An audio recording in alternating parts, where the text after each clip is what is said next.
Hello, everyone.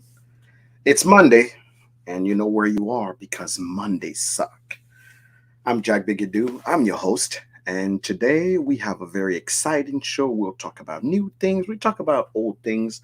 We are going to have just an amazing, amazing show. Hope you guys are ready. But you know, Monday doesn't happen without the man, the myth, the legend himself, the Kentucky Thoroughbred, as we know him in the game, Mister Timmy. Good evening.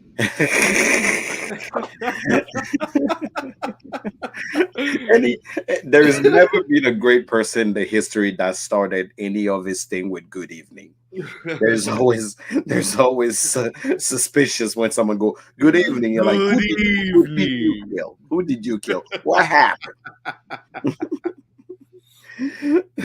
That's the best way for me to actually to describe it to people. Who did you kill? What happened? So anyway, welcome to the show. It's Monday. Monday sucks. This is where we talk about the good, the bad, the ugly, and everything that happened in the industry. We give it to you raw, uncut. Timmy, how What's are up you with it? I'm good, man. I'm the weather's all fucked up here again. It was like 85 degrees, so my allergies are just messed up and I got the doing? It feel like sniffles and my this is my problem with October most of the time. October is the time of the year where you wake up in the morning, you wear a jacket, midday you need an umbrella, and by the time you actually make it out to the evening, you're hot sometime around there, and then you come back to actually be like is the worst like weather ever. It's like just the either weather. take a shit or get off the pot. Like Yeah, there's it's like super bipolar. Yeah. Oh, it's dude, it's wild. just crazy. If you hear right now, thanks for joining us. Top Dog, thanks for being here. And if you're on Facebook, make sure you share this with your friends, your mama, their baby mamas, and their mamas, and tell them to come here and chat with us as we are going through this stream today. You know the show always come on with uh, the one and only upcoming. But because today we have a guest, we are not going to do the what we drinking because we know what we're drinking today. Oh, we definitely know what we're We drinking. know what we're drinking. So and we're gonna use the opportunity on what we're drinking to bring on our guest. So what we're drinking today is in our beautiful what we're drinking, we got Hard Truth. For some reason, this brand popped out of nowhere. Nowhere. I just sat around somewhere one day and I saw it on the Instagram, the whiskey Instagram, and I'm like, who are these hard truth people? But there's always something that always catch my attention when it comes to labels and brand. And it is when someone put their mash bill on, and then when I see the word sweet mash. When I see Hmm. sweet mash anywhere, like literally, that's the same way I actually got interested in what do you call it, in mixers, and that's the same way I got interested into wilderness trail. It's like it's weird. The word sweet because the word sweet mash doesn't happen often. When I see it Sure. on the bottle, I'm like, oh, let me go check it out. Oh yeah. What's going on here? So, welcome to the party. Um, we are talking today to none other than one of the partners of the brand Hard Truth. You guys see is literally Hard Truth. If you guys haven't seen the bottle, here's what it looks like. Very interesting bottle too. And do you know that I know how much money people actually have to spend by their bottle? But this is when this is when you know you have an expensive bottle Correct. when it's like nobody else has this bottle. This is I had to learn that. I had to learn their that. yeah. So the rule with glasses, and I literally was talking to someone, and they said there's three type of glasses when you go on the market you can buy. There's the aftermarket glasses where you actually just get like the regular thing that everybody already had, so you can just pick out of the model. Yep. And then there is the one where you can make a mold, right, to make a new design for your glass. And then on the top tier is not only you make your mold, you actually make a custom mold to actually put things on there. So you actually know. So this is like a custom one. No one can remake this type of glass because it's only Hard Truth. So it's seriously like this is my favorite. It's my favorite part. Call it the washboard. It is quite interesting as a thing. But before we bring our guests, we are going to give you guys a little aperçu. We call it in French. A little little hors hors d'oeuvre. d'oeuvre. A little hors d'oeuvre. A little hors d'oeuvre. A little aperçu of what Hard Truth is about. We're gonna waken up your palates, baby. Absolutely. The easy out, the quick fix, the shortcut. It's all a foreign language to us at Hard Truth Distilling, where we make spirits with no caveats and no compromises. We're proud to be Indiana's finest craft spirits brand, plying our trade in the scenic hills of Brown County. Here, bedrock aquifers provide us with pure, fresh water, complementing the native Indiana grains that go into the pioneering spirits we craft. Using only the highest quality ingredients. Hard-won know-how, and yes, patience. It's no easy task. But it's the hard truths that ring most clearly.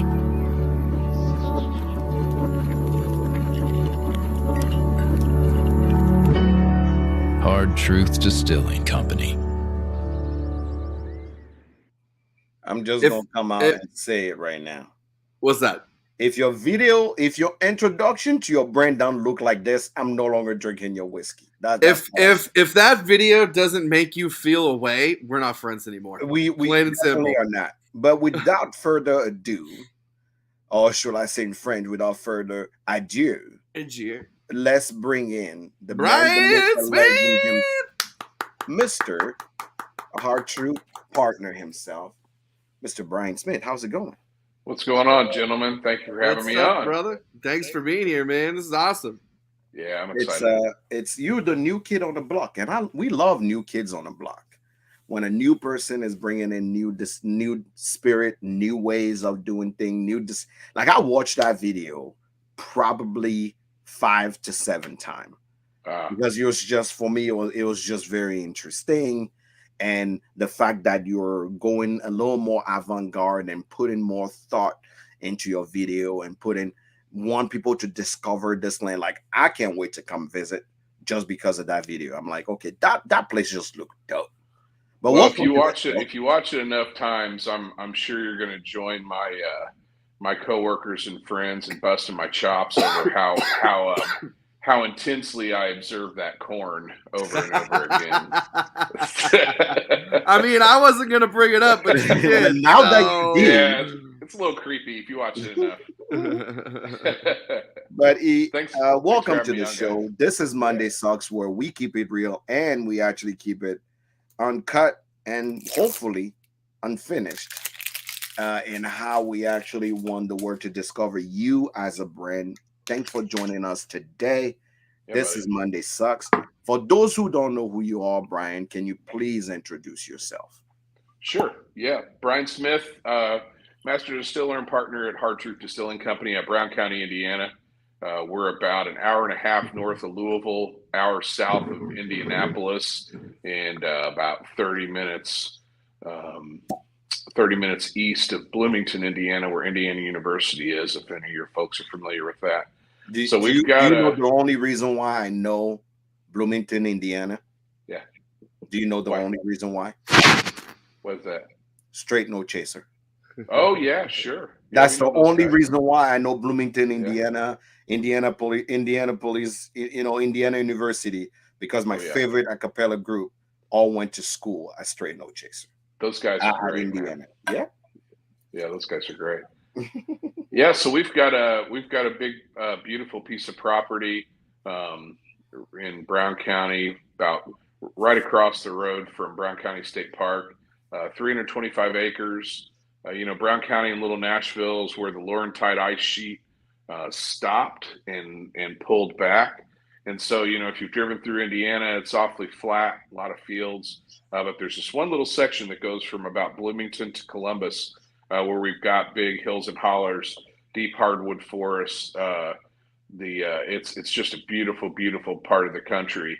And Nashville has long been a little pocket of where artists and craftsmen and hardworking folks came in and painted and made glass and made whiskey for years and years. But post-prohibition, not so much. So we found this beautiful piece of property, and I was lucky to connect with some wonderful visionary entrepreneurs, and they had the big vision for what the experience would be on the property, and they gave me the privilege to create the liquid. So, and here we are. Absolutely. So, just going off of what is on the bottle, you guys have been doing this since 2015. Is that correct? Yeah. So we started with a little small brew pub in Nashville. Our business actually started from a brewery originally in brew pub, Quaffon Brewing Company. We're the third largest craft beer in the state of Indiana. People know Busted Knuckle and 6 Foot Blonde are two of our more popular beers. And so in 2015, Ted Huber and Ed Clare down in southern Indiana pushed through the Indiana Artisan Distillers Permit, which if you already had a winery or a brewery or a DSP, you could apply for this license and start to distill, and then also set up a tasting room and sell direct to consumer. So the partners I work with, they got through all that permitting and opened up this little room in the top of the pizza restaurant above the pub, where part of the brewery used to be, about a 900 square foot space. And we had a couple of small pilot stills. And so that's where all the recipes were first developed, the non-whiskey recipes. And then as we saw, the interest in the brand grow, they had found this piece of property.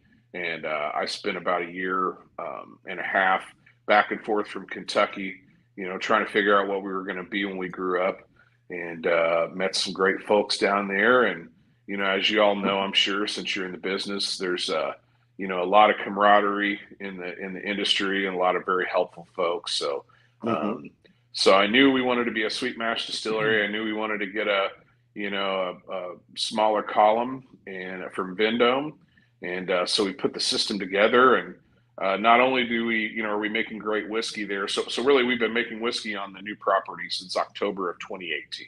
So the liquid that you guys have, that you're tasting in this sweet mash rye, was all produced there on that property. And so we also have a 300 seat restaurant, 1,200 person outdoor music amphitheater, tours and tastings. We do side-by-side ATV tours. We drive, you drink. We have had over 600,000 people on our property to enjoy spirits with us last year. Did you say 600,000? You got to come see it. Holy smokes, man! It's difficult to wrap your mind around until you come and see the property. It's kicking the pants. This weekend was absolutely insane. I don't know what's going on. I feel old talking about leaves, but I'm telling you, this year, whatever has happened with the weather, the leaves and the weather have just been absolutely perfect for fall tourism. And so, I think on Saturday we probably had, probably between 3,000 and 4,000 people on our property in and out that day. It was crazy. What? Yeah, that's wild. Wow. So, huge property. You went from brewing to distilling. How did you know you wanted a sweet mash? What pushed you to actually wanting a sweet mash? Because for me, that was probably the first thing that I saw from your bottle that it was quite interesting.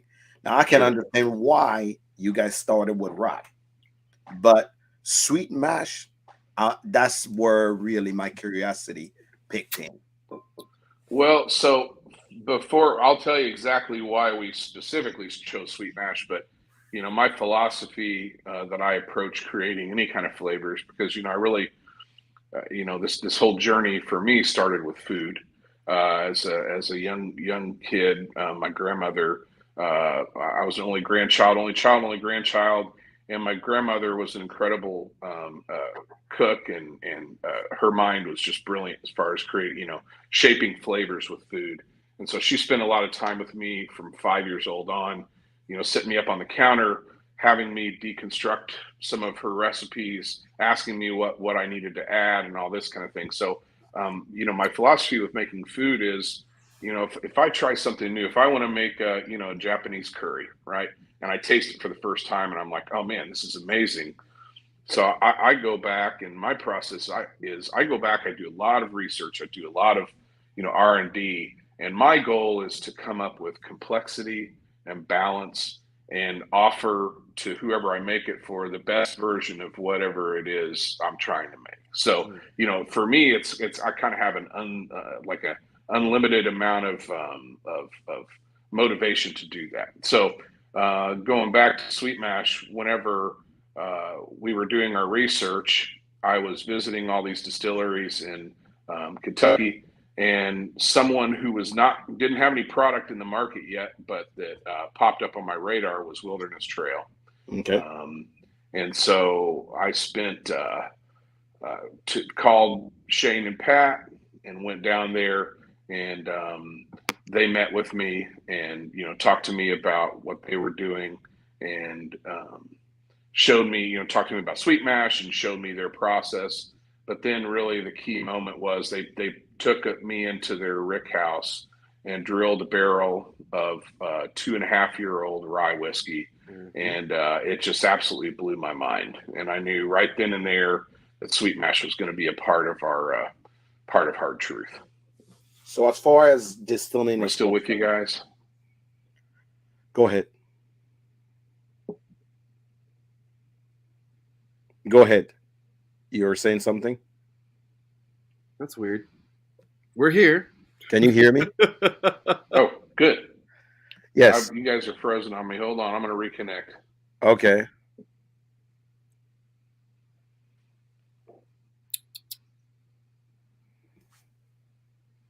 I don't think we're frozen. We are. You're here. Now we're up there. Now we're over there. Yeah. Now we're sideways. Now he's gone. Now he's back. we can take him off and bring him back on. Let me see. I can remove. What is happening? And bring him back on while he's figuring out. I love that he brought up Wilderness Trail. Yeah. I mean, there's a handful of other people doing sweet mash, but I feel like that's such a good representation of sweet mash and rye. Correct. I totally get why he did it. And obviously, if there was a place that you're going to learn sweet mash from, I mean, Dr. Pat Heisman is the one person that can teach you how to do it right. I would say the only other person that you could get just as good as an education from would be Peerless with their sweet mash. I didn't know that Peerless does sweet mash. I thought they just do Yep, Peerless does sweet mash. Okay. So big Peerless, up to Caleb's. Peerless, Wilderness Trail, Neely Family Distillery. Okay. I think there's one more, and then Hard Truth. They all do sweet mash. Okay. So, yeah, I mean, I like that he actually went to where it's done to pretty much do it the right way. And that was my next question to him was, as far as distilling is concerned, did he get his okay, Brian is back. He's back. Perfect. Hey, sorry guys, I'm not sure what happened there. I apologize. Yeah. In this show, we call that your internet needs some internet. That's right. So I don't know where I lost you. Or No, I no, was no, no. rambling You on were about. you were actually just done, and I was the Okay, one who was supposed to who was about to ask you a question, cool. and because my question at that time was, since you went to Wilderness Trail, you work with Mhm. Pat, you know exactly what you wanted. As far as distillation is concerned, do you have your proprietary yeast as well for your sweet Sure. mash? Yeah, I work with obviously Dr. Pat's. He's kind of the yeast guru. So Mm-hmm. whenever we were working on, whenever I was developing the mash bills and talking about flavor profiles, um, we tried multiple yeasts that were that he had there at Firm Solutions, and we landed on a couple. One in particular that was really interesting because if you guys like to nerd out about yeast and barrels and stuff like that. There was one yeast strain that we combined. It actually is the one that we use for this mash bill for this rye whiskey you guys have. Mm-hmm. And I noticed that on the front end of the fermentation, the first 24 hours, it fermented super duper hot, almost like a Mm-hmm. rum yeast strain, where it just very robust, lots and lots of like big pungent aromas coming off of the fermentation, almost to the point at which I was a little bit concerned about, what kind of esters and fusel oils were being created. And then, after that first distillation, and we tasted the new make, I didn't know because you don't know what you don't know. But what I did know was I had never tasted new make that tasted like this before. Mm-hmm. Big, bright, like almost ripe mango, almost kind of that pungentness that you get in a mango or a guava. Mm-hmm. That Mm-hmm. was in the new make, and then this intense fruit sweetness. Okay. And with a rye that's 94% rye and 6% malted barley, I would have expected a lot more savory notes and spicy notes. But and then what we found is, after a couple of years, that big bold mango and papaya and passion fruit and guava start to turn into more of a ripe peach, red apple after time in the barrel. Okay. So right Yeah. now we're about to taste batch four Yes. that we have. Batch four is what, 2 years old? Yeah. So all these barrels are between now at this point right now. So batch four was just, some of them were just over 3 years old, and some of them were just over like 2 years and 3 months old. So 100% all our whiskey, mash fermented, distilled, and rested on our property. And what I typically do is I'll get 30 barrels. So with the yeast strains I actually use two different yeast strains for most of our mash bills, and then 5 barrel profiles. So when we go back to this complex and balance, that really gives me 10 whiskeys to put together for these blends from just one mash bill. You know what I mean? So Okay. with those different yeast strains and those barrel combinations, I get everything from dark cherry Dr. Pepper notes from one of our barrels to sweet cream custard from another one, and then some of the other ones bring like mocha and toffee and all those kind of fun things to the party. So then what I look at all of our barrels, and I put together, and I work with the team, Chris Moore and Tim O'Brien, and then our greater distilling team, and we evaluate, but then we marry that blend together.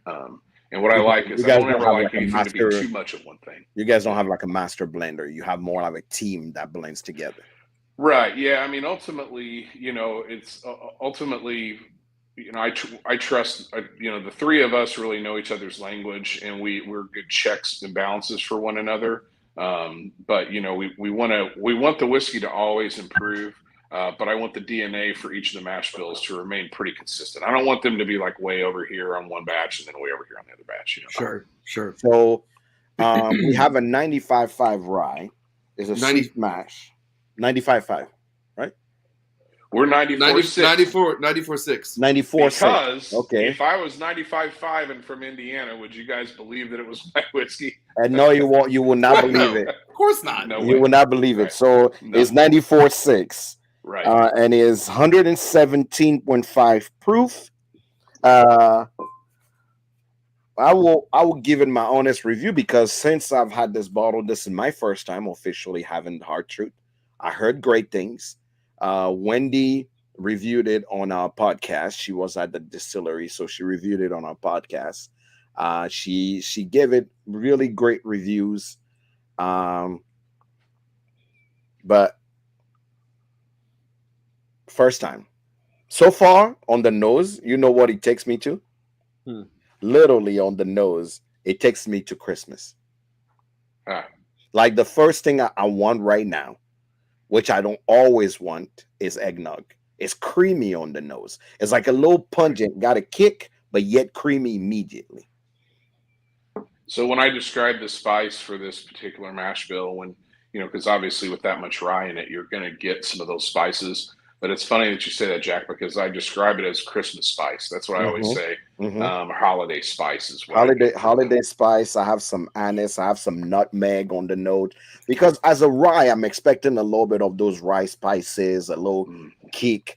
More on black pepper, anise, a little bit of clove, and some lavender. But yours seem more like if a raw ingredient versus a cooked ingredient. Mm. So for me, it's mm, like it's cooked. So I'm getting more of those nutmeg, creamy note, more of a, I call it, I don't know. I was in Ireland in December last year, and they have what they call sweet chili. mm. And that sweet chili is literally doesn't have a kick to it. Well, white people level it maybe kick, but as a black person, for me, is it just enough to actually get you wonder, like, oh, there's something, there's a little Huh, kick here. So on the right. nose, you feel like a cooked ingredient. Mm. So sweet chili is what I'll put on the nose. At the end of that nose, you have a little bit of those herbal notes. That's why I'm going to those Christmas, more like that piney type of back kick. But while I'm tasting here, Matt had a really good question. What is grain source? What is the grain source? Oh, so now I'm seeing it now. So we have a farmer named Doug Miller, who's a sixth generation farmer in Rush County and Brown County, who grows all of our corn and our wheat. And then for rye, because typically rye doesn't grow great in the more in the southern hemisphere, uh, we've been sourcing most of our rye from Brooks Grains. But there is a farmer in southwestern Indiana who has a little bitty distillery called Dusty Barn Distillery, and his name's Dwayne Kuhlenschmidt. And Dwayne actually grows some excellent rye. So about 50% of our rye the past couple of years has come from Dwayne, and I'm hoping to work with him to make that more because as many grains as we can source from Indiana, the better. What do you call it? So I know Brooks Grain, really nice people there. Some of their rye comes from Canada as well. Right? Yeah, Um, Erica's awesome. Erica is very awesome. I had a If chance you're to in the talk to if you're her. in the business and you're looking for good, solid quality grain, it's hard to beat. Erica is the person, indeed. Yeah. We met. She was in New Orleans when we were at Tells. Oh, really? I didn't get to Yeah, see her down there. yeah. She Okay. was. All She right. was in the what do you call it, in the job fair side. Ah, gotcha. Yeah. What do you call it? Another immediate question. Matt is on fire tonight. You want to know if you You guys guys. are contract distilling just like Wilderness Trail or just your own stock? So to this point, we've only been doing our own whiskey. Obviously, contract distilling is a tool that distilleries use to, help to Improve increase money. profitability. So we are looking at the possibilities of that in the future because we've actually just made an investment to increase our capacity on our column. So we've only been really running our column one shift and really only a few days a week until this point because We are privately held. We're self-funded, and we don't have any big capital investor backers. So luckily some of our other spirits have been able to fund us thus far. But moving forward, contract distilling is definitely something that we're going to be looking into. If you're gonna contract distill, you may have your first client already. Good. I like that. So the taste is interesting, Brian. Good. The nose and the taste don't go together. Oh God, not at all. Yeah. I will tell you, I love that you brought up fruit, but I mean, even when I had to try the other batch that's coming out after this one, this is the fruitiest rye I've ever had anywhere. Like there's this really, so the house I grew up in, we had peach trees. Yeah. And towards the end of the season, we would always make like a peach preserve. Mm-hmm. And the taste that I get reminds me of the texture and the way the peaches taste as they're cooking and all macerated in the big pot that we would make preserves in.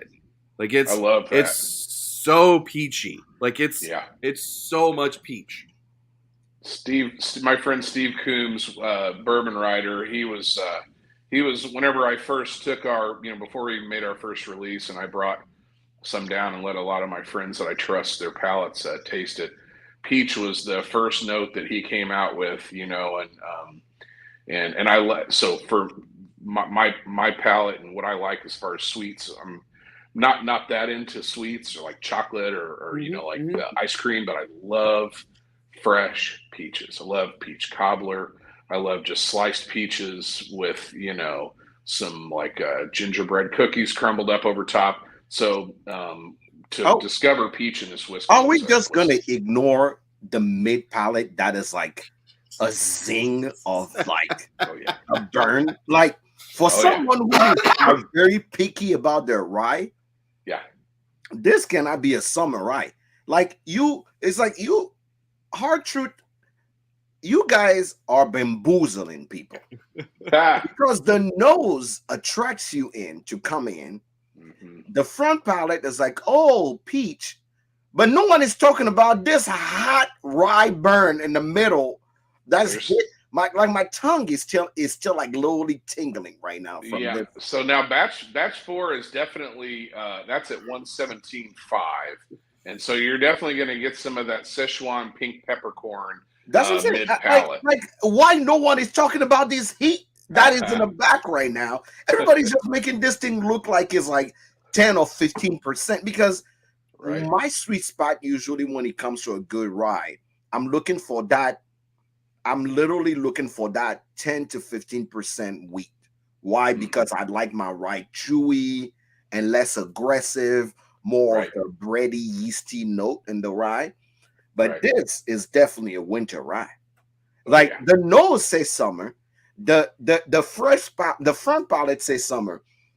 But unless it's cold outside, I'm not putting this thing in me as a picky rye drinker because that heat stays right here on your chest. Like this, you should call this rye, say it with your chest. That's what it should be. I'm telling you, like the good news, Jack, is that we make actually 5 different rye mash bills. So that's the fun part is that I'm able to pull my rye profile from one side to the other, and we'll talk about that when you asked me before we got on about some new releases. So the good news is that I'm able to lock us into, not lock us into just one flavor profile for our rye, which I love. I shit you not. I'm sitting here going, why these people keep talking about sweet peach and that? I'm like, my soul is hot right now. I'm like, now I want to sit outside in this fall / chilly weather to drink this rye because definitely this thing will warm your soul up. Oh yeah, without question. It's Brian, what's your guys' entry proof? We usually enter the barrel at about 115. We originally started at 110, but for the whiskey that you're tasting in this bottle, we started to get better at our fermentations, and so we were getting higher yields, and we were running a column still, but basically running it like a batch still. So Okay. whatever the fermentation per vessel was, we'd split that amongst 6 barrels and throw it in there. So the barrel entry proof in 2019 started creeping up into the 115, 116, 117 range. But right now we shoot for around 110 to 115. And what do you generally come off the still at? 138. Wow. Okay. What was 138 was there any significance in that number, or that's just what worked? That's where the flavor profile was in the sweet spot. I mean, really, Okay. anywhere between 140 and 135 was really tasty, but the still seemed to operate for this particular mash bill. It still seems to operate the best. The liquid seems to taste consistently the best at 138. Next question definitely will be barrels.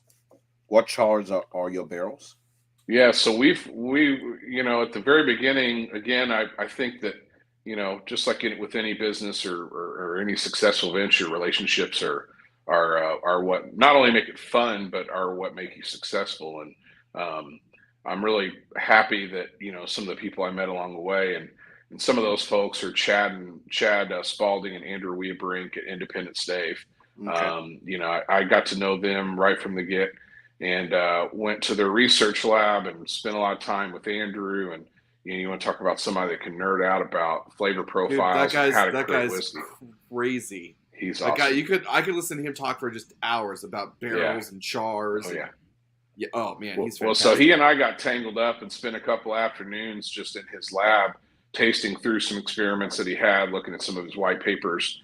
So to answer your question, Jack, I've got 2 barrels that we use from them that are kind of off the shelf. I like their wave stave barrel a lot, and then we use a Cooper Select Char 2. So their Cooper Select is their 18 to 24 month air dry. All the barrels we get from them are the 18 to 24 month air dry. Okay. That Cooper Select Char 2 untoasted is what adds to the to some of that like custardy, creme brulee, creamy mouthfeel. And then we have 3 barrels that we produce with them that are custom char toasts. So Andrew and his team, and then some other master distillers in the industry that he works with, tasted our new make, and then they offered suggestions to what they would suggest that would meet our spirit nicely. And so we've got 3 custom char toasts that we use for them. So having 5 different barrels and 2 yeast strains, Sure. again, really it gives me a really wide breadth of whiskey to work with. So do you hold back any barrels from each Oh, sure. batch? Oh yeah, sure. Yeah, Okay. I've got Chris Moore, who's our barrel manager, and he's really been instrumental in helping to catalog and spreadsheet out everything that we've got, all the evaluation scores for everything, and then we've got a plan put in place to let some of the barrels get older, but then also to you have to be careful when you're first releasing your whiskey. I would love to give you guys 30 barrels of 4 to 5 score barrels. But you can only do that so many times because we're really hard on ourselves. And Sure. in order for a whiskey to get a 4 or 5 score for us, it's got to be really outstanding. So, so he really helps to get the tool together, and then I go through and I'm choosing the barrels based on flavor profile, but also based on repeatability and being able to continue to move the whiskey forward with good consistency and quality.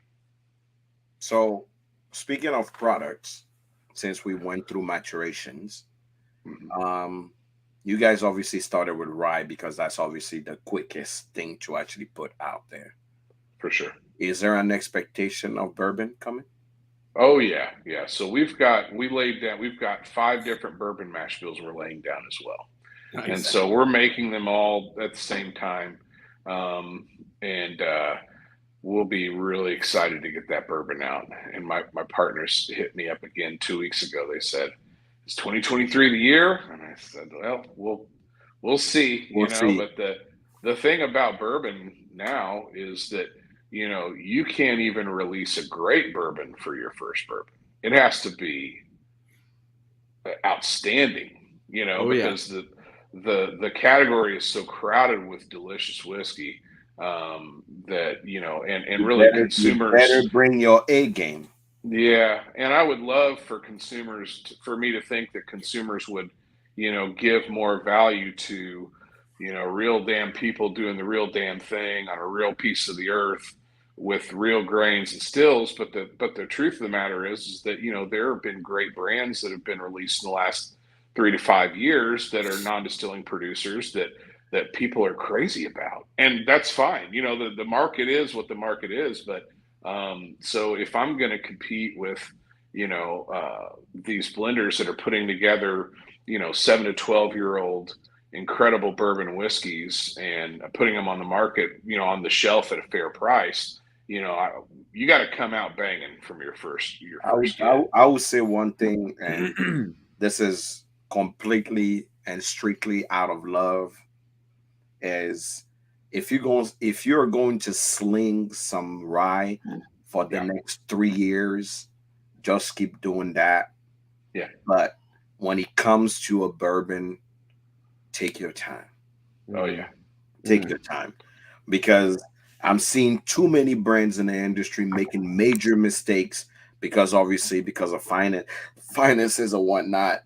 And I love the fact that you guys didn't start by MGP in your bourbon and creating your own rye, and then turn around and have to change your bourbon because that's now your bourbon. Because a lot of brands did that mistake as well, and now people talk trash about the bourbon, and it's like, oh no, that wasn't our juice. This is just our juice now, and get over yourself. So I love that you're keeping that consistency. I rather you have some great rye for a long time and you're known for it, and it's more like when your bourbon comes out, it's a breath of fresh air to say, oh, we know Hard Truth for their rye, but their bourbon. Right. Speaking of product, beside rye, what other product do you guys push out there? I'm so glad you brought that up, because they have an array. Yeah, they do. What does the people what do you guys push out there? I'm sure it's not just rye. What else? You guys are doing?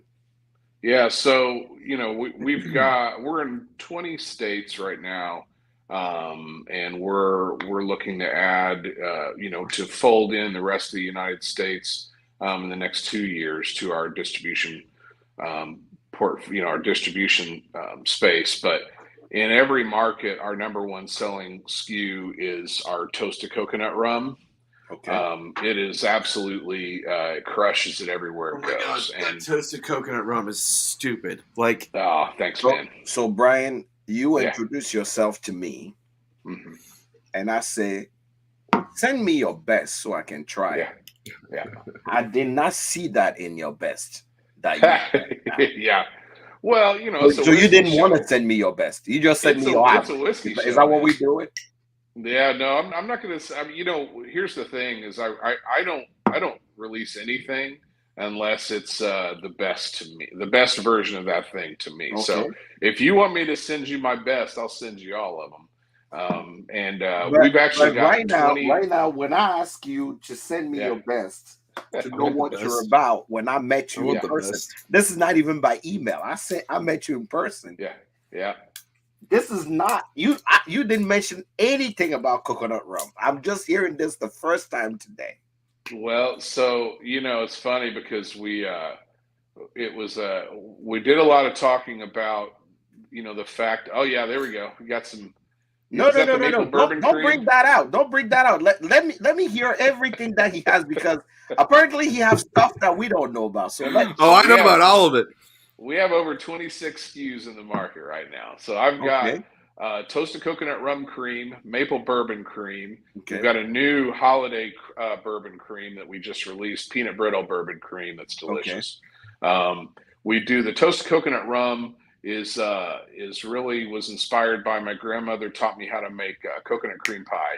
And and so with the coconut cream pie that I make with my grandmother's, it doesn't have that raw, like suntan lotion coconut kind of flavor to it, because you're toasting the coconut first, right? So we double pot distill rum in our distillery. We've also have a pot still along with our column from Vendome. So we double pot distill our rum. I get our big, thick organic coconut chips. We roast them in an oven until they're nice dark brown. Rest that in the spirit. Sweeten it with pure cane sugar. But then the key for this toast coconut rum is, when you're making the custard for this pie that I make of my grandmother's, at the end you have to put a little bit of salt in there, because the salt helps to round out that sweet flavor, right, and make it more of a round, complete flavor. So our toast coconut rum also has a little bit of sea salt in it, which makes it basically, you can pour the stuff over some ice with a twist of lime and just It's drink so it straight. goddamn good. Yeah, It's thank you. I wouldn't Thank know you. because Brian just surprised me with this information. I'll make sure you get a care package. Don't worry. Hey, Jack. to be fair, I didn't get any of this stuff. I bought all of it because I'm a fan. Just saying. So Just saying. So you have coconut out there. You have also what I know for sure is the maple bourbon cream. Yes. What else do you have out there that you guys are making? Well, so when we first started in 2015, we had these brew pubs and restaurants that I knew I had a kind of a proving ground that I could try some spirits out. So we did what a lot of distilleries do, came up with a really good solid vodka. Our vodka is 100% wheat vodka. Okay. So we still produce that in the distillery. I essentially treat it like whiskey at first, 100% wheat, run it through, fermentation, run it through our whiskey still, then put it in the pot still and run it up the vodka column. So we do a really delicious 100% wheat vodka. We do a cinnamon vodka. That's I get 2 different sources of cinnamon. Once that vodka is out of the still, I infuse that cinnamon into the vodka, slightly sweeten it. That's also a really, really popular SKU of ours. Maple bourbon cream, toast coconut rum cream, toast coconut rum. We have a delicious gin. I do a white rum. I do an aged rum. We have, Are like I they said, we're all producing. on the market, or are they Yes. some distillery only and just some on It's the in the market? market. Yeah, it's in the market. So if you go to hardtruth.com, we've got one of those little spirit finder widgets, and you can put in your zip code wherever you are, and it'll pull up all the products and where you can find them close by. And I'll make sure and get you out a package, Jack. I didn't mean to leave you out of the loop there on that coconut rum, but I figured we were talking about whiskey today, so Don't forget about me, man. I'll just drive down and bring you some. Let's go. Yeah. Brian, okay, so I have to ask this because Hardtruth.com, right? Yes, sir. I have to ask this because I feel like Sure. the way you grew up and your grandmother has a big influence on what you're making as far as the ingredients and what you're putting in. Yeah. Is that accurate to say that's something that inspires you? Because I mean, you're doing stuff it's borderline off the wall, man, and it is. Oh, thanks, man. It is tasty, and you can tell that love, care, and time went into it. Oh, that's What's a high going on there? compliment. Yeah, thank you very much. So yeah, you for sure. There are a couple different points. Obviously, I had a lot of people around me that were making great food. My mother's a great cook. My grandmother's a great cook. I think that time that I had with my grandmother, where she would always say to me, I want you to try this. And you don't have to like it, and you don't have to eat a whole bunch of it, but I just want you to taste it, and I want you to tell me what you think of it, as a little kid. So pickled herring, Limburger cheese, Braunschweiger, really strange, intensely flavored foods. And then she would take me through one of her dishes like chicken and dumplings, and she would purposely not season it. And then she'd have me taste it and say, what do you think it needs? And then she was kind of helping to build my palate, which of course I didn't realize it then, or, up until, I had this opportunity, I was really only using that just for, creating food for my family and friends and loved ones. But then the other part that's kind of that was a real influence to me is I grew up in Evansville, Indiana, down near the Ohio River and Kentucky border, and a lot of German and Dutch immigrants down in that area. So a lot of those traditions were down there. So my dad and his buddies every year not only made fresh sausage, they would process hogs and make fresh sausage, but we would also make wine a couple times a year. So there was this tradition of people gathering, really, I would say more for the sake of gathering than for what the product was. But the good thing, and then we would all throw in money. It wasn't a for-profit endeavor. But then at the end of the day, we would have had a great time with one another, and then have this amazing either fresh sausage to put in your freezer for the rest of the year, or we would start the wine and then we'd get to taste it a couple months later.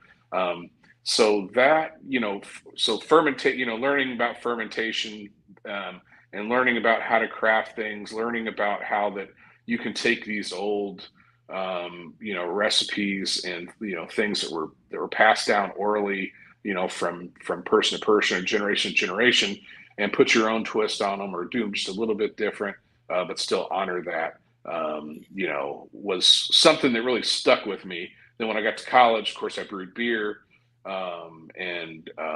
Then when I had an opportunity to start distilling, all those things kind of came together. But yeah, that's quite commendable, brother. Yeah, well, and the wonderful thing too is that my partners I work with, they've never once said to me, well, I need to know how much that ingredient costs because, we can't spend that much. It's just whatever it costs to make it the best version of whatever we can make is just what it costs. And then we'll work, the great thing is that the industry is going to premiumization, right? So people aren't afraid to spend more for things that taste better. So those kind of things all came together and really worked in our favor, I think. Well, your distilled spirit speaks to my culinary palate, so I applaud you. Awesome. I applaud Thanks, you for buddy. I applaud you for never going shiesty on the ingredients and always picking the best, man. It truly shows. It truly shows. The things that I've had from you, from the toasted coconut to the cinnamon vodka to your creams to now your rye. Man, I remember when someone first told me about this, and I had just been drinking your toasted coconut and your bourbon cream. Right. They're like, "Hey, did you have their rye?" And I was like, "When the fuck did they come out with rye?" Right. Yeah. And I mean, and it just shows, man. So congratulations on that, and thank you. Thanks, buddy. Yeah, I hope going forward that's I'm fingers crossed. I mean, it sounds like it's going to because you've got the love and the passion for it. Good, but I'm so excited to see you guys grow. It's going to be a great ride. Thanks so much, buddy. So before I ask you the real question, this brings me to what's your favorite thing to make then? Oh, you walk in the kitchen today, as you have all the ingredient you need. What's the first thing you make? So I'll go with my most recent thing. So yesterday, my father's birthday is this week, and so my grandmother is gone and has been for a number of years. So there was a meal that she would make for my father and my uncle because their birthdays are pretty close in October. There's always one meal that she made for the both of them every year. And so I made that for my dad yesterday. And it was pork roast, studded with garlic, salt and pepper.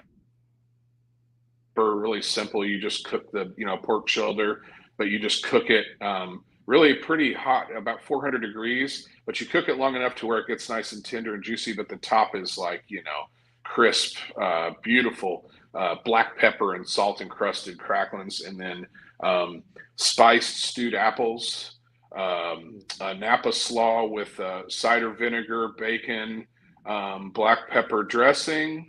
And brother, you stop because now I'm hungry. German potato salad, and then coconut cream. I don't need you to continue. I'm already hungry. Coconut cream pie. I'm hungry. Pie. So, let's answer Matt's question. Matt said, "So what? So is there a product or whiskey that you're itching to produce, and why?" Yeah. So, I've I guess we can talk. Well, that's a good question to lead into. So we're actually producing about 5 ryes and 5 different bourbon mash bills, and then a couple one-offs here and there, also in there. So like this rye is a 94% rye, 6% malted barley, big spicy Christmas spice. It's like you said, it's a fireside rye. It's one that you're drinking the rye whiskey. Um, but I wanted to, I knew that because we were a small producer, smallish producer now, that I didn't want to lock us into like, this is our rye, this is our bourbon. So, our portfolio of rye whiskeys absolutely go from, sweet, really, really sweet rye with a lot of corn and some chocolate malt in it that rounds out that corn with like espresso and cocoa notes, all the way to, a Kentucky style rye with a lot of corn in it, pretty traditional flavor, and then all the way up to this bold 94.6 rye. And then in our bourbons, I did the same thing. I've got some bourbons with a very, very heavy malted barley in the mash bill, and then I've got a really high rye bourbon, nice wheated bourbon, and a 4-grain bourbon. So the great thing is when you're given the entrusted with the freedom to take on something like this, and they just let you run wild. It's awesome. I mean, not to have constraints around me and saying, you can only produce 2 mash bills and they are going to be this, Right. is pretty incredible. So really, I've been able to get in the kitchen and play around, over the last 4 years, and so I guess to answer the question is I'm making everything that I want to make. I mean, obviously, anytime I try something new, I'm like, oh God, I'm gonna try that, And so we'll do one or two batches and monitor it over a 2-year cycle to see if it's something we want to keep making or not. So, Uh, what So let's talk about the future. yeah, Apparently, I tell people all the time, coming to whiskey is the snitch of the whiskey industry. You cannot, come in whiskey. You can't hide anything from that man. If it's out there right, on the yeah. TTB, he's gonna talk about it. So it seemed like we have batch 4 right now. What is coming next on the market? Right. We know one So, that is coming. So what else is coming on yeah. the market? Sure. So this is what we've been drinking today, and what's out in the market now is Mash Bill One. So that's our RW1 or Rye Whiskey One, and then we've got multiple batches of that out in the market. So as the different 30-barrel batches, but we're actually releasing 3 new limited offer. I don't want to call them experimental mash bills because we're continuing to produce them. But when I first produced them 3 years ago, we only made like 30 barrels of each, so it's extremely small quantities. So we've got one that is a combination of rye grain and malted rye grain, and that's under the label of RW6, and it will be called malted rye. So it's about 54% rye and 46% malted rye, and Holy that malted smokes! rye just adds this incredibly rich, creamy, round, jammy, thing going on with it. It's definitely one of my favorites out of anything that we produce right now. So that's going to be hitting the market, and then our RW4, which is our Rye Whiskey 4 mash bill, is 51% rye, 36%. Let me see if I can get my math right. I mean, 38% corn, and 11% caramel malted barley. So, for your folks out there, I know you've got a lot of educated folks, but for people who might not know, when they kiln dry barley, it's kind of like a coffee bean. You can go everything from a light golden roast all the way over to black To the patent malt complete or, dark one. Yeah. chocolate malt. And so the caramel is kind of right in the middle, but it gives nice, like, just like what you would think, nice round, complex sugar notes to the whiskey. So that's our RW4. Then our RW3 is the same mash bill as the RW4, but you sub chocolate malt for that caramel malt. So that 11% malt actually has chocolate malt. And this whiskey is outrageous. It's just, on the nose, you get this like brownie batter kind of thing. And then on the palate, you get the sweetness from the corn, you get the nice holiday spice from the rye, but then that chocolate malt adds this layer of like espresso and cocoa powder that's just absolutely. It's kind of I love letting people taste it because they get the nose, they're like wow, and then you get it on your palate and it's just kind of like people aren't expecting that. And it's you got to be really delicate with that chocolate malt. I mean, it can be overpowering, and it can also not be complementary to a whiskey at times. I've tasted some that I didn't care for, but ours is really delicious. So there's going to be about 306 packs of each of those coming into the market in mid-November. I mean, 306 bottles. 306 Six packs. packs. Yeah, so whatever that 1,800 bottles of each for all 20 states. Well, shit. I know, not going to be a lot. So, but I'm making more, so that's good news. Okay. And we'll have another release next year. Next year we'll probably release them one at a time. But this year I really wanted to, kind of lay it out there and let people see some of this, some of the different mash bills we're doing, based on the response we've gotten so far from our first mash bill. So Brian, where you're at on the level of how much heat, I guess, your malt is getting is going to determine what's going to make it. Because I mean, you go to chocolate malt, you're burning the shit out of it, right? I mean, you're crisping that. That's where you get those chocolate notes. But you lighten up on that, and that's where you get the caramel from. That's right. Is that okay? So I just learned that recently. I learned that I think maybe 6 months ago about the chocolate malt, and I was, and maybe this goes for the consumers too, but I thought it was a specific kind of malt. Right. But no, it's the way that it's roasted. You burn the shit out of it, and it tastes like chocolate. So it's like I said, it's very similar to coffee. When they've got that stir and spoon, and they've got the heating element, and it's just you keep letting it go. Or like if you're making a roux, whenever I make a roux, if I want to go into that really dark, smoky roux for a gumbo or something, you can take it to that like almost like a semi-sweet chocolate color. You're going to get a completely different flavor than if you do a blonde roux. So it's the same. It's just that that caramelizing of those sugars and the browning of the malt. But it really the flavor. Well, when you think about like a beer, like a Guinness, a stout, or a porter, what makes those beers that dark and that roasty is chocolate malt or black patent malt. I mean, they've got different names for it, but sure. But that's what brings. So utilizing beer grains in whiskey. I mean, we're not the first to do it, but again, I like to taste them. The ones that are out there in the market, and think about how I would. Not that I could improve it, but what I would like to do with it, and then try to do that. That is probably the best way to actually do things. Is understanding exactly how you stack against what's on the market. I feel like you do that very well. You understand what the market needs. There's a lot coming that you're saying that I can't wait to see.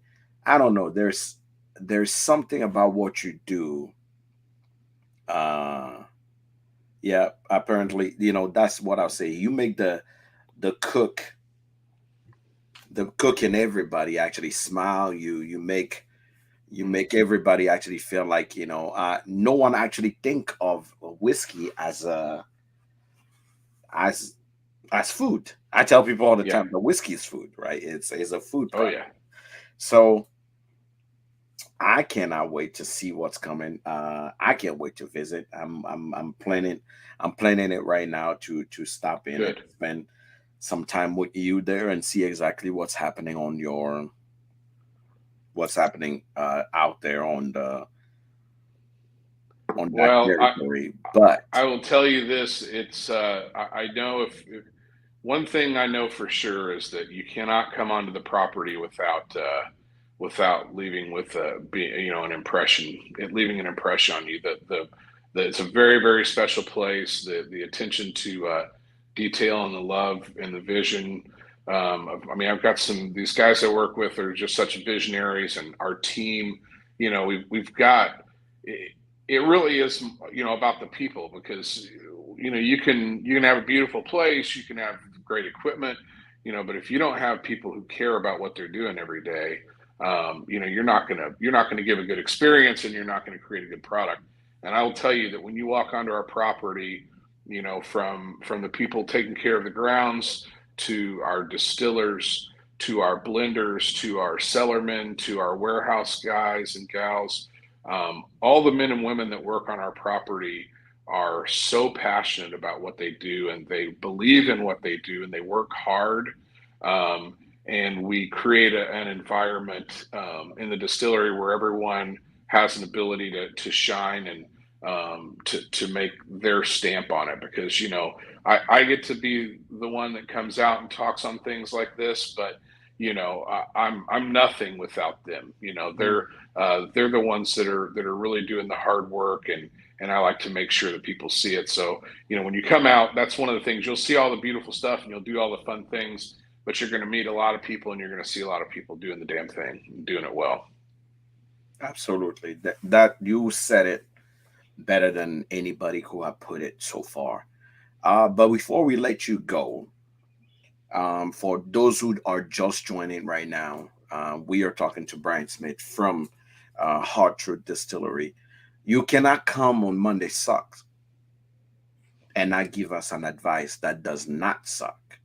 It could be something you picked up from your grandmother, something you came up from your dad, a guru, a life coach, whatever that inspires you all the time, that it or is a saying that you have in you that can help others as Mondays suck, to remember that tomorrow is a brand new day, and that they gotta get up and keep pushing.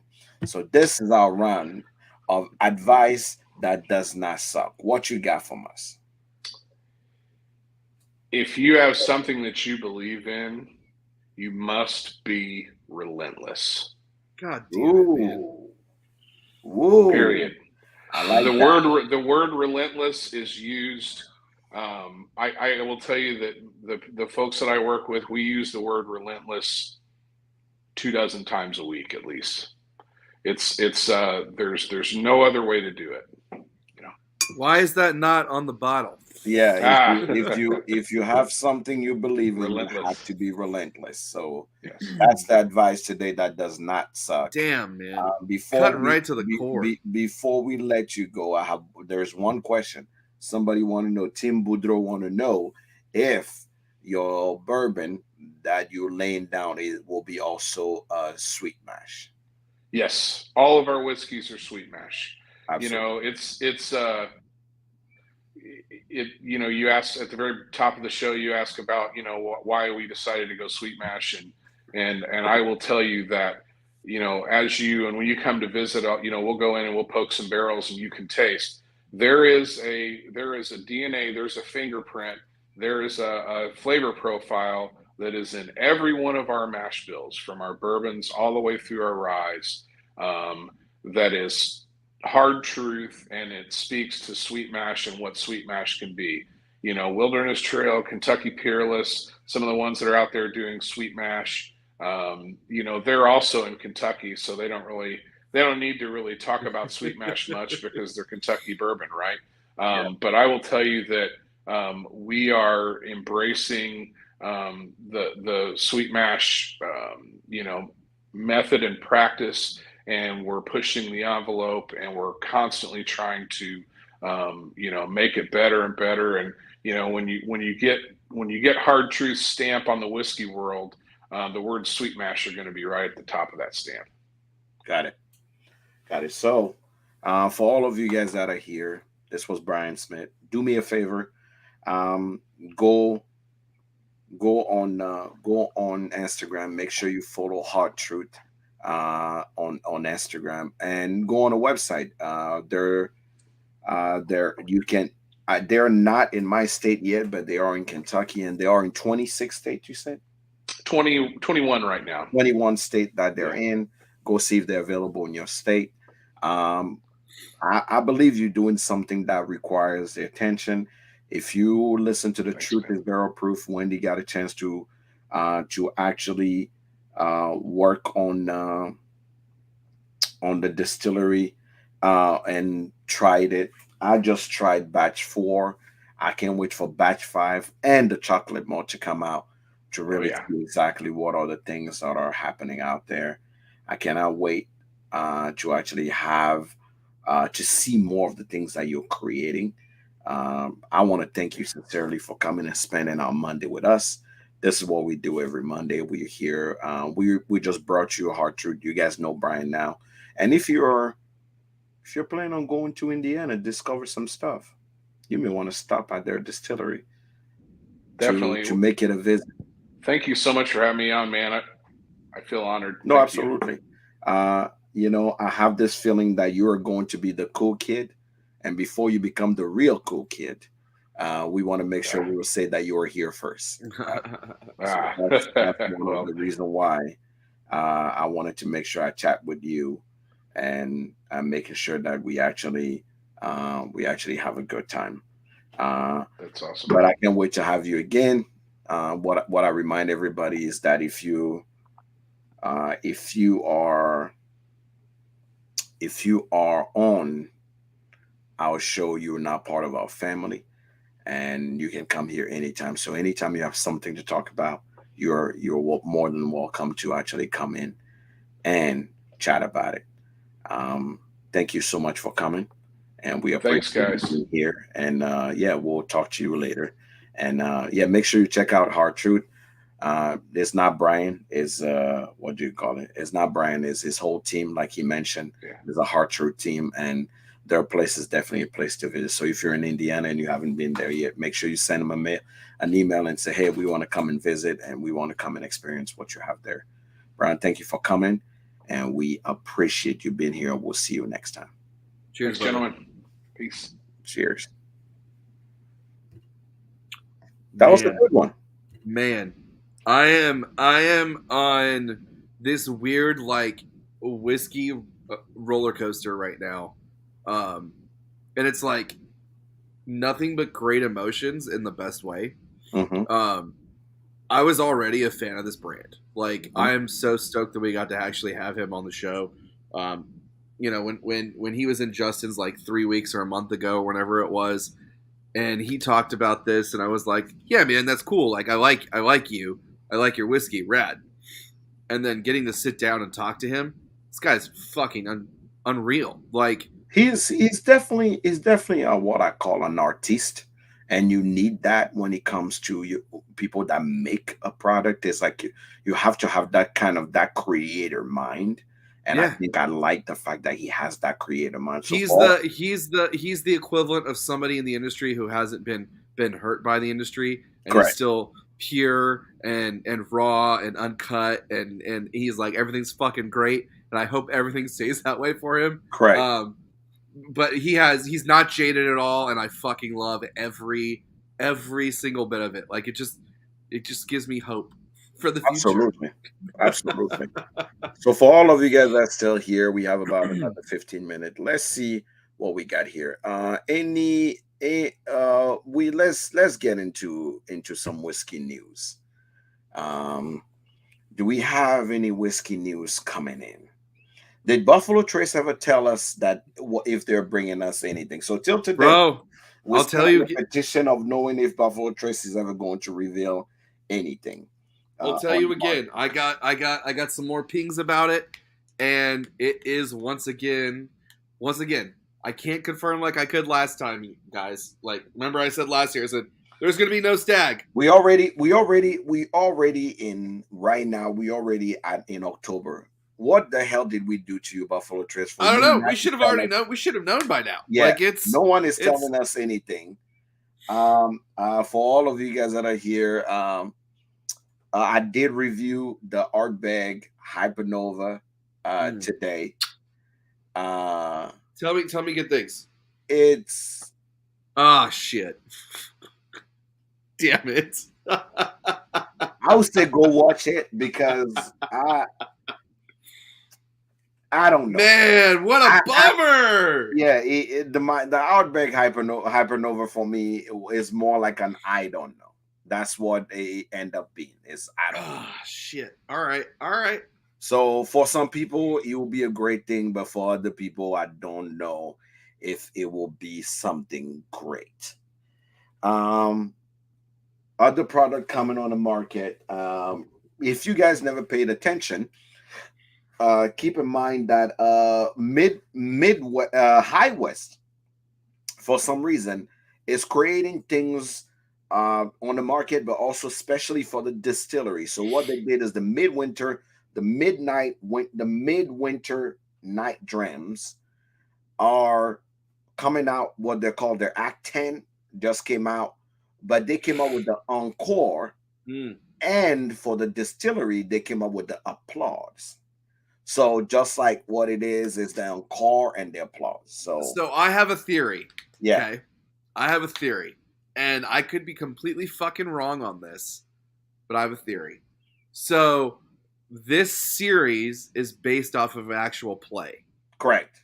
We are now at the end of the fucking play. Correct. Which is why the Applause and the Encore is at the distillery. I Correct. think it's done. No, it is done. It is done. I think they're moving on to something else completely. They haven't come out and say, but the way like I've been watching it go, and I think that Applause, we're gonna get to a fucking end point here. No, absolutely. But also that applause that is there is just a kind of a good ending to it, and I know why they're making it distillery only, as it should have been. Like I can't even be mad at them about that. Like correct. I could not think of any better way for like it's slightly gimmicky but also really fucking cool at the same time for this series to end. Fucking go for it, dude. I'm about it. So I mean, they were bought by a bigger. I think they're bought by Bacardi or somebody like that. So but I mean, there is their Constellation. I think they're owned by Constellation. Constellation owns them. Mm-hmm. So obviously there is more things that probably will come out of there, but I think they're trying to close the chapter to start something new. They redesign all their labels. So I have the Rendezvous. I have the new Rendezvous right now. Oh, can we see it? If it's close by. Hold on. Sorry, I didn't mean to put you on the spot. I just get excited when brands revamp. I think it's exciting. Yeah. So this is they sent me the new packaging of it here. And literally their new Campfire and Rendezvous is quite cool. I'm not even gonna shit y'all. It's very cool. This is how it comes.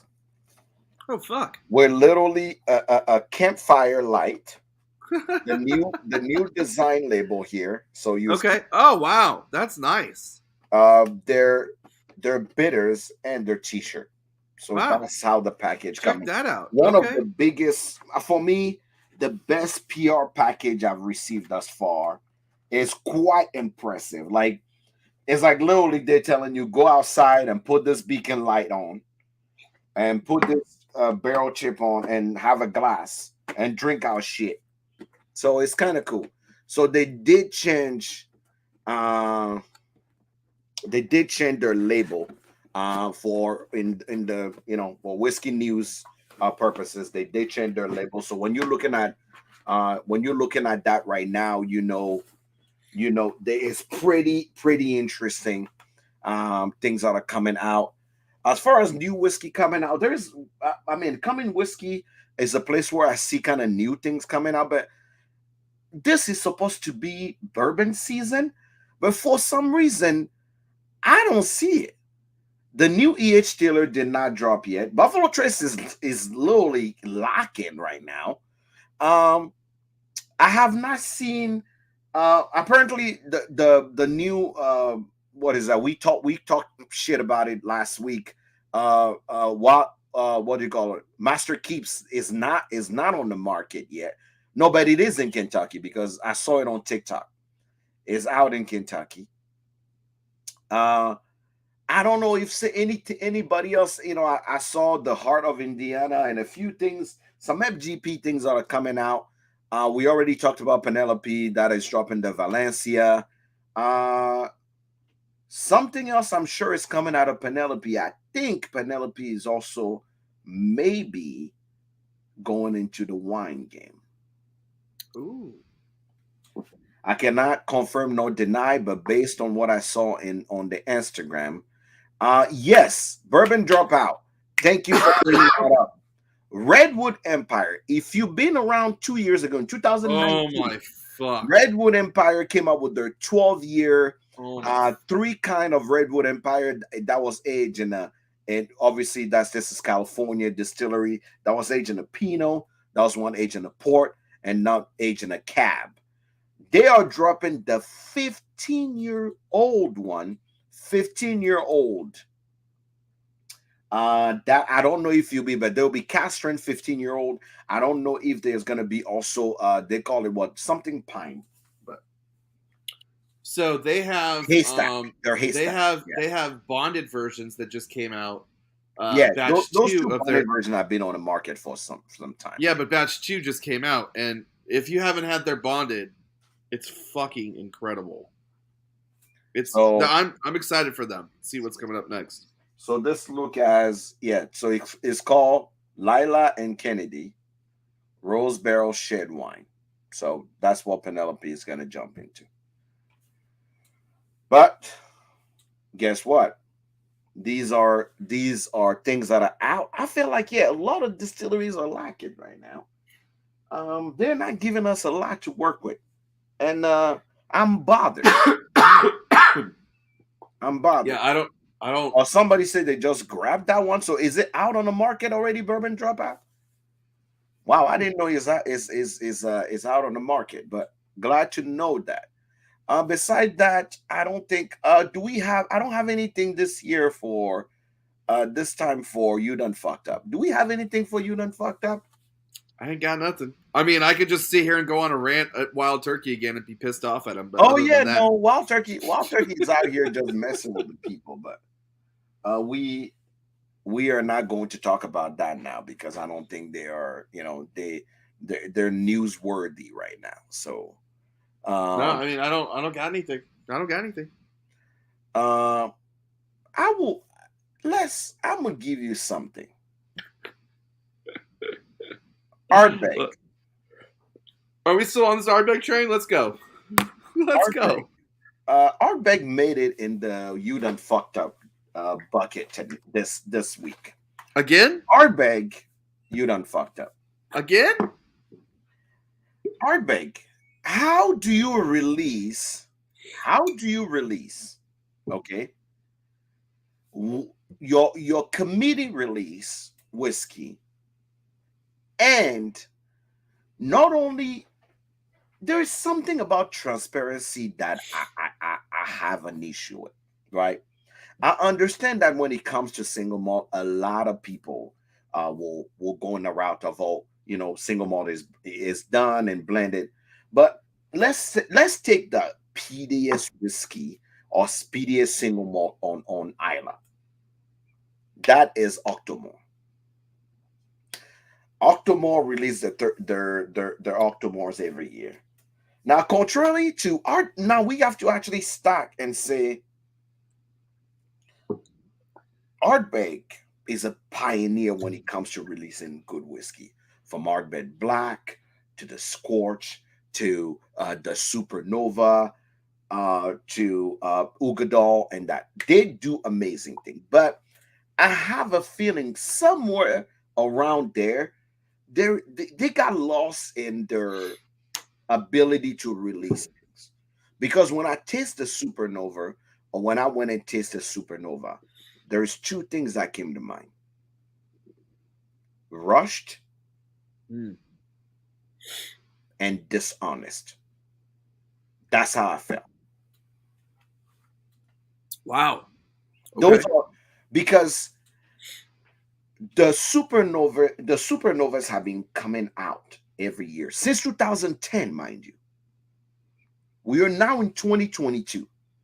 You're going to tell me that when you're about to release the Hypernova, you actually release a white, pale whiskey that tastes like it's about 5 to 6 years and is just flat. You know what I'm saying? Like, you have done way too much of things in your life to actually just come out and just like it doesn't make sense. I don't know who left or who looked at this project and say, I don't know, man, this is the best I can do. But for me, because when you go to Ardbeg Trebon, when you go to the 19-year Ardbeg, like the Trebon and that, but it seemed like every time these committee release are coming out, from the Scorch to the Black to the what do you call it, the Black Malt, all these amazing names that are given to these things, there's no age, there's no cask, there's nothing. And every time there is an age stuck to an Ardbeg, it costs an arm and a leg. 19 years, here's $400. 14 years, there's $299, there's $300. Or we blend it and we don't tell what it is, then there is about $199 here. So for $200 or $200 whiskey, I don't know what happened. But Ardbeg, I sincerely believe that you maybe understand that at 51% ABV, to release a whiskey that actually should have more character. I hate to put you here, but honestly, Ardbeg, you done fucked up. That'll be my you done fucked up for the day. I did not put anything on Twitter this week because it's been a long, crazy week. But anything else the folks should know before we actually wrap the show up? Yes, actually. Hold on. Woo! Here we go. Coming shows, what you should be ready for. Okay, so we were talking about upcoming news. Okay, upcoming news. Let's go. I don't want to go too far because I don't want to get people too excited. But next week is going to be a lot of fun because we will have barrel bourbon on the show. Next week, we have barrel bourbon. And it's going to be Halloween, so you best believe Jack and I are going to be up here like the fucking whiskey mutant himself. Sir. Eating candy. Speak for yourself. And drinking whiskey. Speak for yourself. Right. I don't know what's going on here. Did you say candy? Why the fuck not? It's Halloween, bro. So chocolate. I'll do chocolate. Perfect. Let's go. It's Halloween. It's Halloween. Okay. I wanted to make sure because I thought you were about to say we're about to dress up, and I'm like, Every DNA immigrant in me is like, not today, sir. We're not dressing up, Fred. No. Hey, you know what? If you want to dress up, you could. There's easy things we can do. I can come out as a cowboy. I can come out as a ghost. I know what would be really great and extremely politically incorrect. You can be me, and I will be you. I don't think there's enough space on my body to put a tattoo on to actually be you. But you in blackface will not be what I actually will go for. No. And it get us in a lot of trouble, so let's not do that.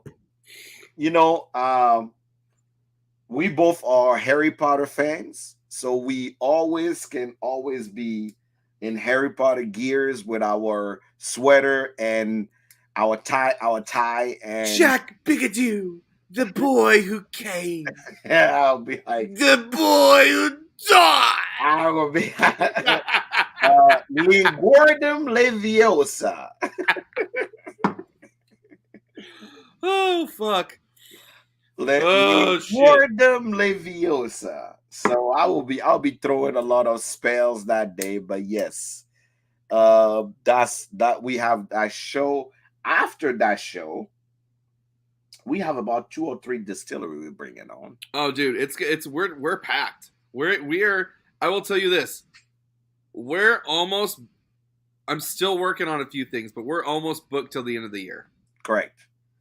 So, I just want y'all to know that yes, we have a few guests coming in, upcoming news as well. There is a few barrel picks that are coming up, and I'm telling you, these ones are tight, Oh, very tight. soy like it's soyga. Like I'm talking 50 bottle barrel picks. So, Oh, and these are special blends oh, that are coming out. First one is going to be a Penelope. That I'll be the first person to actually have that label ever.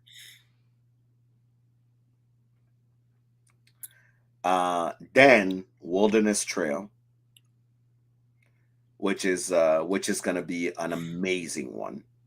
But then by the end of the year, one of the best Virginia distillery bourbon cask that I've actually ever tasted.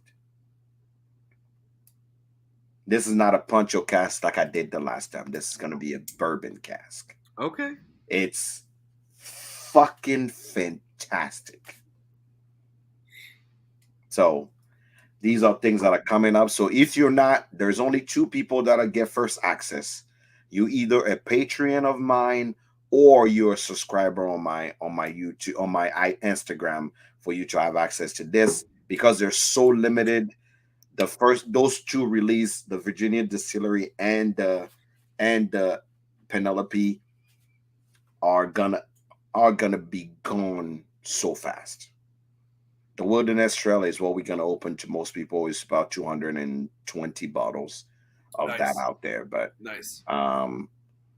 when we tasted this, Macaulay's like, yeah, let it sit another month before we drop it because I want those dark notes to just come out and just scare people, right? Out of that is a rye, so just beautiful. Yeah, so I will tell you guys right now, those are news that are coming up. Guys, if you don't hear it often from us, people like Top Dog, No St. Patrick, Matt here, Bourbon Dropout. This is the first time I'm seeing you in here. Just thank y'all. Thank y'all for always being here with us. Don't think we don't appreciate what you do. We really do. Make sure you actually, you know that we appreciate everything you do. We are willing to bring you stuff that the word is not ready for, and I hope we bring you something new and educate you on things that hopefully you can actually, you can see and go, you know what, I've learned something new today. We may not be flashy and popular like other shows, but we try to bring you the straight no chaser of anything you can have on the show. So to all of you guys there, thank you for being here. This was a great show. Again, as you see scrolling down, make sure you check out hardtruth.com. You heard from the man himself.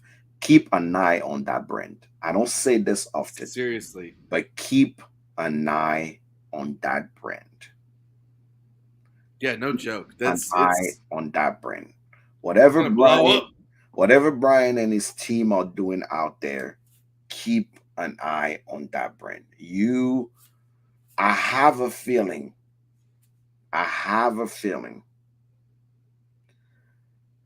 In the next 2 years, that's gonna be one of those things that you wish you had a bottle. Oh yeah. Because I know how much now a brand like let's call a spade, like Smoke Wagon is charging for a 95.5. Sure. Brian is not the flashy one and is not, is not, what should be there, but sometimes a whiskey speak for itself. And I just want y'all to know how, keep an eye on this. Yeah. By the time they get into those 5 to 6 years on their whiskey, that's where you want to make sure you have those bottles before they become another Smoke Wagon where you can barely afford it. No joke.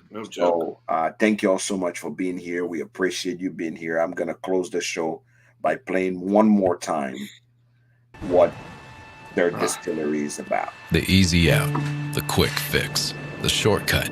It's all a foreign language to us at Hard Truth Distilling, where we make spirits with no caveats and no compromises. We're proud to be Indiana's finest craft spirits brand, plying our trade in the scenic hills of Brown County. Here, bedrock aquifers provide us with pure, fresh water, complementing the native Indiana grains that go into the pioneering spirits we craft. Using only the highest quality ingredients. Hard-won know-how, and yes, patience.